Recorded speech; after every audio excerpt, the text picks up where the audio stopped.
O hi, hello everyone, welcome back again on my YouTube channel. Hope you all are well.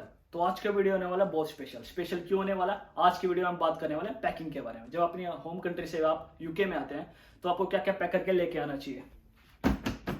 आज भी कुछ stuff मेरे bag में ऐसे एज इट इज पड़ा है जो मेरे यूजफुल ही नहीं है। जो गलती मैंने की है मैं नहीं चाहता वो आप भी करें। तो इस वीडियो में मैं बहुत सारी कैटेगरी आपको बताने वाला हूँ। कैटेगरी क्या क्या होगी, जैसे कि clothing category, electronic, cooking stuff और भाई फूड आइटम, पर्सनल डॉक्यूमेंट और योर पर्सनल ग्रूमिंग और कुछ मिक्स्ड आइटम। सो ये सभी कैटेगरी मैं आपको अब इस वीडियो में बताने वाला हूँ। तो सबसे पहले बात करते हैं यूके के वेदर के हिसाब से। यूके में भाई विंटर बहुत ज्यादा होती है, यहाँ पर स्नोफॉल भी कभी कभी हो जाती है और यहाँ पर समर काफी अब की बार हॉट हुआ। यहाँ का टेम्परेचर 33 अराउंड चला गया। तो इन दो चीजों को ध्यान में रखते हुए हमें अपनी शॉपिंग करनी है।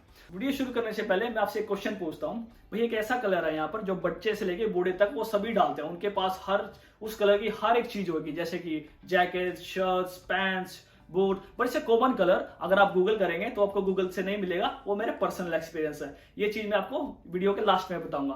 और हाँ, मेरे पास एक लिस्ट है, बहुत बड़ी लिस्ट है। कुछ आइटम होंगे जो मैं कुछ इंक्लूड ना कर पाया, तो आप उस लिस्ट को देखकर भी आप अपना जो भी सामान है वो बाय कर सकते हैं। वो लिस्ट में उसके स्क्रीनशॉट मैं वीडियो के एंड में डालूंगा। तो चलिए वीडियो शुरू करते हैं।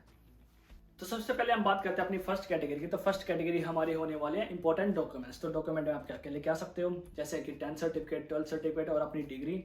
और उसके बाद अगर आप कहीं जॉब करते हैं तो अपना एक्सपीरियंस लेटर लेके आना ना भूलें। तो उसके बाद हम बात करते हैं इंटरनेशनल ड्राइविंग लाइसेंस की और फॉरेक्स कार्ड की। ये दोनों ही चीजें बहुत ज्यादा इंपॉर्टेंट होने वाली है। इनके ऊपर मैंने ऑलरेडी वीडियो बना रखी है, तो आप अपने चैनल पर जाके चेक कर सकते हैं। तो उसके बाद हम बात करते हैं एक पासपोर्ट साइज फोटो एटलीस्ट आप रख लें यूके साइज में, तो उसकी यहाँ पर जरूरत पड़ सकती है। तो उसके बाद बात करते हैं सिम कार्ड की। तो सिम कार्ड का आजकल जब मेरे काफी फ्रेंड्स आए हैं इंडिया से, तो आई थिंक जब वो VFS ग्लोबल में अपने एप्लीकेशन सबमिट करने गए तो उस टाइम पे उनको लिबारा का जो सिम थी वो प्रोवाइड कर दिया। अगर आपको नहीं भी करते हैं तो आप मेक श्योर करें इंडियन एयरपोर्ट से आप ना लें, अपने एयरपोर्ट से ना लें। जब आप यूके में लैंड करते हो तो यहाँ के एयरपोर्ट से आप बाय कर सकते हो, आपको काफी चीप पड़ेगी। और आप यहाँ पे ऑफ लाइसेंस शॉप भी बहुत होती है, तो वहाँ पे से भी अपना सिम कार्ड ले सकते हैं। तो मेक श्योर करें आपने जो भी आपके सभी डॉक्यूमेंट हैं उसकी स्कैन कॉपी एटलीस्ट आप कर लें। जो स्कैन कॉपी होगी उनको अपने गूगल ड्राइव और आई क्लाउड पर अपलोड कर दें, जो क्योंकि जब भी आपको यहाँ पर इंस्टेंट जरूरत होगी तो आप सीधा एक्सेस करके तो आप अपने कॉपी गेट कर सकते हैं। सबसे इंपॉर्टेंट, जब आप जो भी आप बैंक यूज कर रहे हो इंडिया में तो उसकी नेट बैंकिंग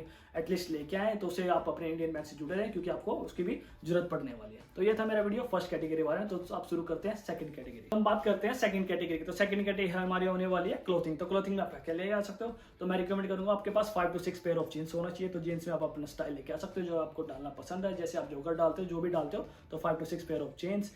जैकेट्स में आप फ्लफी जैकेट्स ऐड कर सकते हो, अपनी लेदर जैकेट्स ऐड कर सकते हो। तो उसके बाद हम बात करेंगे टी शर्ट्स की। तो टी शर्ट आपको मैं रिकमेंड करूंगा एटलीस्ट आपके पास 6 to 8 pair of T shirt तो होना ही चाहिए। तो टी शर्ट्स का हम क्या होता है, हम अपने समर में भी यूज करते हैं टी शर्ट्स का, और विंटर में भी टी शर्ट्स का हम यूज कर सकते हैं। तो at least 6 to 8 pair of T shirts जरूर लेके आए। तो उसके बाद बात करते हैं अपना एटलीस्ट आपके पास 1 पेयर ऑफ फॉर्मल शूट तो होना चाहिए। तो फॉर्मल शूट का होगा क्या, जैसे आपके कोई रिलेटिव रहते हैं जो आप यूके में आएंगे, आपके नए नए फ्रेंड्स बने, उनकी बर्थडे पार्टी होगी, नाइट पार्टीज होंगी, किसी की वेडिंग में जाना, तो आपके पास एक फॉर्मल पेयर शूट तो होना ही चाहिए। तो उसके बाद हम बात करते हैं कल्चर ड्रेस की। तो कल्चर ड्रेस में आप अपनी जो कल्चर पे अपने जैसे कोई फेस्टिवल होता है उस पर आप डालते हैं, जैसे हम दिवाली पे यूजली कुर्ता जामा डाल लेते हैं, तो एटलीस्ट इस तरह का आप एक कल्चर ड्रेस तो लेके ही आए। तो उसके बाद बात करते हैं हम अपना स्वेटर्स हो गई, हुडीज हो गई, आप वो भी रख सकते हैं। तो उसके बाद बात करते हैं हम आप अंडर गारमेंट्स की और सॉक्स की। तो अंडर गारमेंट्स और सॉक्स का एटलीस्ट मैं रिकमेंड करूंगा आप 7 to 8 पेयर्स ऑफ दोनों का लेके आए। क्यों, क्योंकि यूके में जब भी आप वॉशिंग करते हैं तो यहाँ पर साइकिल मोस्टली पर वीक ही रहता है, तो हम पर वीक में एक बार वॉशिंग करते हैं क्लोथ्स। तो एटलीस्ट आपके पास 7 or 8 पेयर्स ऑफ तो अंडर गारमेंट्स और सॉक्स होना ही चाहिए। तो ऐसा क्या है, सर्कल चलता रहता है। तो उसके बाद हम बात करते हैं शूज़ की। तो शूज़ में आप जो भी इंक्लूड करना चाहिए कर सकते हो, sport shoes, formal shoes, casual shoes, जो भी आपको पसंद है। तो मैं रिकमेंड करूँगा at least 3 to 4 pairs of shoes तो लेके ही आए, तो क्योंकि शूज़ से ही बंदे की पर्सनैलिटी दिखाई देती है, तो ये लेके आए।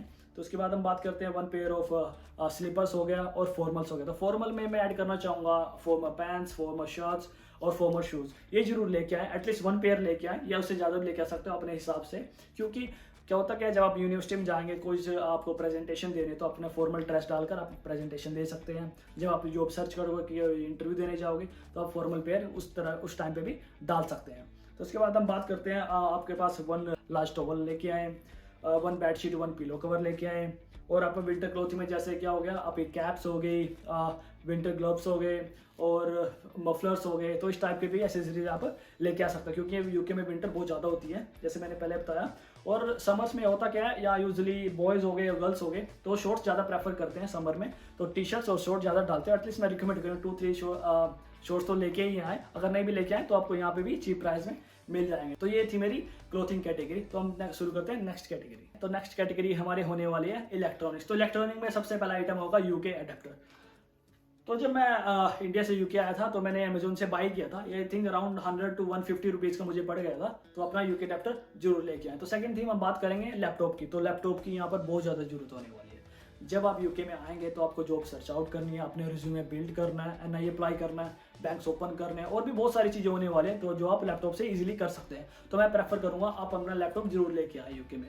उसके बाद हम बात करते हैं इलेक्ट्रॉनिक्स, अपने एक्सटेंशन केबल्स हो गई, अपना पावर बैंक हो गया, आपका जो कोई म्यूजिक इंस्ट्रूमेंट है, कोई स्मॉल स्पीकर हो गया, वो ऐड कर सकते हैं। और the most important trimmer, electronic trimmer लेके ना भूले। तो यूके में थोड़े से सलून्स होते हैं, वो थोड़े एक्सपेंसिव होते हैं, आप अपनी ट्रिमिंग घर पे ही कर सकते हैं इलेक्ट्रॉनिक ट्रिमर के साथ। तो अपना ट्रिमर लेके ना भूले। तो ये थी मेरी थर्ड कैटेगरी। तो हम बात करते हैं फोर्थ कैटेगरी के बारे में। तो हम बात करते हैं अपनी फोर्थ कैटेगरी की। तो फोर्थ कैटेगरी हमारी होने वाली है कुकिंग स्टफ। तो कुकिंग स्टफ में आप क्या ऐड कर सकते हैं, जैसे कि 1 प्रेशर कुकर, उसके साथ आपने लेके आ सकते हो उसके एक्स्ट्रा एसेसरीज। उसके बाद बात करते हैं हम 1 non sticky fry pan medium size का लेके आ सकते हो। और सबसे मोस्ट इंपॉर्टेंट चकला बेलन, जो रोटी बनाने के लिए, और उसके साथ जो चिमटी आती है जो बदलने के लिए, तो वो जरूर लेके आए, वो यहाँ पर नहीं मिलती। तो भाई आप और क्या लेके आ सकते हो, जैसे कि 2 प्लेट्स हो गई, 2 स्पून, 2 गिलास एटलीस्ट, और आप ऐड कर सकते हैं 2 बाउल्स। तो ये कुकिंग स्टफ था। और भी कुछ जैसे पोटैटो पिलर हो गया, और भी काफ़ी सारी चीज़ें हो सकती है, वो इजीली आपको यहाँ पर भी मिल जाएंगी। बट एटलीस्ट ये सामान तो आप अपना लेके ही आए। तो हम बात करते हैं फिफ्थ कैटेगरी के बारे में। तो हम बात करते हैं अपनी फिफ्थ कैटेगरी की। तो फिफ्थ कैटेगरी हमारी होने वाली फूड आइटम। तो फूड स्टफ में अब क्या क्या हो सकता है, जैसे कि आप थोड़े अपने बेसिक मसाले लेके आए अपने घर से, उसके बाद थोड़ी सी लेंटिल भी आप लेके आ सकते हो। तो होगा क्या, ये आपकी सिटी पे डिपेंड करता है कि आप अपनी कौन सी सिटी में आ रहे हैं। अगर आप आ रहे हो कुछ एशियन सिटी में जहाँ पे एशियन पॉपुलेशन बहुत ज़्यादा है, तो यहाँ पर इंडियन शॉप्स बहुत ज़्यादा होती हैं और आपके इजीली मसाले लेंटिल्स हमारे इजीली मिल जाते हैं। तो अगर आप आ रहे हैं कहीं आउट ऑफ सिटी जहाँ पर ब्रिटिश पॉपुलेशन थोड़ी ज़्यादा होगी, जो एशियन थोड़े कम होंगे, तो इस तरह की सिटीज़ में हमारी इंडियन शॉप्स नहीं होती, और यहाँ पर हमारे लेंटिल्स हो गए, मसाले हो गए, इजीली अवेलेबल नहीं होते। तो मैं रिकमेंड करूँगा एटलीस्ट थोड़ा आप बेसिक मसाले और लेंटिल्स लेके आए। तो होगा क्या, जब आप आओगे तो आप एटलीस्ट 1 वीक तो सर्वाइव कर सको, क्योंकि हमें जब हम यूके में आएंगे तो हमें पता नहीं होता कि कहाँ पर कौन सी शॉप है, कहाँ से क्या बाय कर रहा है। जब आप आओगे एटलीस्ट 1 वीक के बाद आप सर्च आउट करके इजीली आप अपना बाय कर सकते हैं। सब मसाले से मुझे याद आया, मसाला ऑर्गेनाइजर, जिसके हम मसालेदानी बोल देते हैं, ये जरूर लेके आए। इससे होता क्या, आपका जो भी मसाले होंगे वो इजीली अवेलेबल, इजीली ऑर्गेनाइज रहेंगे। तो हम बात करते हैं अपनी लास्ट कैटेगरी की। तो लास्ट कैटेगरी हमारी होने वाली है मिक्स्ड आइटम। तो मिक्स्ड आइटम में कैसे हो सकता है, जैसे हमारी बॉडी के यूजफुल, जैसे कि अपना हेयर गोम हो गया, हेयर ऑयल हो गया, स्किन मॉइस्चराइजर हो गया, लिप बाम हो गया, नेल कटर हो गया, टूथपेस्ट हो गया, टूथब्रश हो गया। तो इस तरह के आइटम आप लेके आ सकते हो। जैसे इसमें और क्या, शोवर जेल हो गया, ईयरबड्स हो गए, इसमें आप ऐड कर सकते हो। और द मोस्ट इंपॉर्टेंट, जैसे कि आप अपना ग्लासेस आप कोई भी लगाते हैं तो आप मेक श्योर करें अपनी आई टेस्ट जरूर करा के आए इंडिया से, क्योंकि यहाँ पर ग्लासेस बहुत एक्सपेंसिव होते हैं यूके में। तो एटलीस्ट आप अगर आप ग्लासेस डालते हैं तो आप अपना 1 और 2 टाइप्स ऑफ फ्रेम आप वहीं से बाय करके लाएं। और सबसे भाई यहाँ पर जो डेंटल है, यहाँ पर बहुत ज़्यादा एक्सपेंसिव है जो डेंटल है। तो भाई मैं रिकमेंड करूँगा एटलीस्ट आपकी जो टीथ क्लीनिंग है, कुछ आपको प्रॉब्लम है अपने टूथ में, तो वो अपने डॉक्टर के पास जाकर, डेंटिस्ट के पास जाकर उसको थोड़ा सा ठीक करा के आए, या उसकी मेडिसिन अपने साथ लेके आए। And the last thing is, भगवान के आशीर्वाद के साथ ही हम यूके में आ रहे हैं। तो आप अपना जैसे भगवान के भगवान के किसी भी रिलीजियस से आप हैं, तो अपने भगवान का जैसे प्रेयर का स्टफ है तो थोड़ा बहुत वो जरूर लेके आए। तो ये थी मेरी वीडियो, इसमें मैंने सभी कैटेगरी इसमें इंक्लूड की है। तो मेरे पास एक बहुत बड़ी लिस्ट है, इसमें बहुत सारी चीज़ें थी जो मैं नहीं बोल पाया, तो ये मैं लिस्ट की स्क्रीनशॉट्स अभी वीडियो में डालूंगा, तो आप स्क्रीन पॉज कर करके अपने टू डू लिस्ट में चेक कर सकते हैं ये आपने चीज़ बाय की है और या नहीं की है। तो जब वीडियो शुरू की थी तो मैंने एक क्वेश्चन आपसे पूछा था कि सबसे ज़्यादा यूके में कौन सा कलर डालते हैं बच्चे से लेके बूढ़े तक। तो आप समझ ही गए हैं जो कलर मैंने डाला है, तो वही कलर यहाँ पर सबसे ज़्यादा फेमस है। तो होता क्या है भाई, यहाँ पर व्हाइट स्किन के साथ जो ब्लैक का टोन आता है ना, तो भाई इतना अट्रैक्टिव लगता है ना, जो ये ब्रिटिश होते हैं, तो इसलिए ब्लैक कलर सबसे ज़्यादा डालते हैं यूके में। कुछ भाई, तो ये था मेरा वीडियो इसके बारे में, आप क्या क्या को पैक करना चाहिए। अगर कुछ चीज़ें भूल गए हैं तो आप अपनी तरफ से कुछ लेके आना चाहिए, जितना आपके पास स्पेस है, जिसकी भी आपने टिकट बाय की है, जिस भी एयरलाइन की, तो उस हिसाब से आपका स्टफ होएगा, कितना आपके पास कैरेज अपना जो बैगेज लेके आ सकते हो, अलाउंस है आपके पास, तो उस हिसाब से अपने टू डू लिस्ट मेक कीजिए और अपना सब कुछ बाय कीजिए और आप इजीली यहाँ पर यूके में आ जाइए। यूके में भी सभी चीज़ आइटम अवेलेबल हैं, अगर आप कुछ भूलते भी हैं तो इजीली यूके में मिल जाएगा। तो भाई ये था मेरा वीडियो पैकिंग के बारे में, मिलते हैं नेक्स्ट वीडियो में।